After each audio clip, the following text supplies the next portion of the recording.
Now, what's interesting about that is the Bible totally condones slavery. Totally condones it. Ephesians 6:5.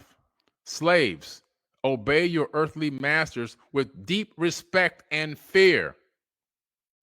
That's the same fear that God was demanding with Abraham, wasn't it? That's the same exact level of fear. Slaves, obey your earthly masters with deep respect and fear. Where do you think these slave masters got their ideas and concepts from? Why do you think they had church back then? Why do you think they had church? They used to let the slaves go to church, but the master would sit there at the church to make sure that that slave who was reading the book was reading some of these verses, letting them know, hey man, you got to obey your. This is in the Bible. We got to obey these people. We got to worship these people. Serve them sincerely as you would serve Christ. Ephesians 6:5. Oh, it's in Ephesians, guys. They're talking about Christ. Oh yeah, this ain't the Old Testament stuff that you was, saying. Oh well, that was the old. Things were different back in the day. No, everything changed in the New Testament. That's the first thing Christians will tell you. Everything changed in the New Testament. No, it didn't. Slaves, obey your earthly masters with deep respect and fear. Serve them sincerely as you would serve Christ. Christians who are slaves should give their masters full respect so that the name of God and his teaching will not be shamed. If your master is a Christian, that is no excuse for being disrespectful.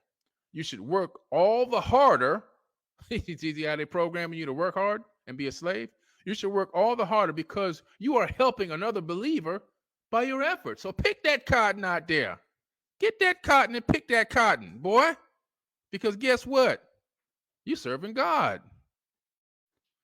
Teach these truths, Timothy, and encourage everyone to obey them. 1 Timothy 6:1-2. Come on now. This is crazy. This is absolutely crazy. Check this out. In the following parable, Jesus clearly approves of beating slaves, even if they don't know they were doing anything wrong. The servant will be severely punished, for though he knew his duty, he refused to do it. Don't say no to picking this cotton. But people who are not aware that they are doing wrong will be punished only lightly. Oh, I didn't know about this, so beat me a little bit less. Okay, don't beat me too much, just a little bit less. Just beat me just a little bit less, and I'll be good. I'll be a good slave again. Much is required from those whom much is given. Oh, they use that all the time, don't they? Much is required from whom much is given. They use this all the time. That's a famous quote, but nobody knows that quote comes from the advocation of slavery in the Bible. Nobody knows that. Much is required from those to whom much is given, and much more is required from those whom much more is given. Luke 12:47-48. You didn't know that. That's a famous quote that everyone uses, right? They use it all the time.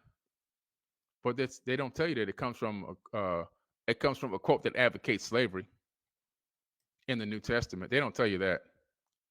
You see, there's just so much of this going on, so much murder and pillaging in this book, where these gods with an S, lowercase g, were people, were fighting each other, and they were using humans to do these battles.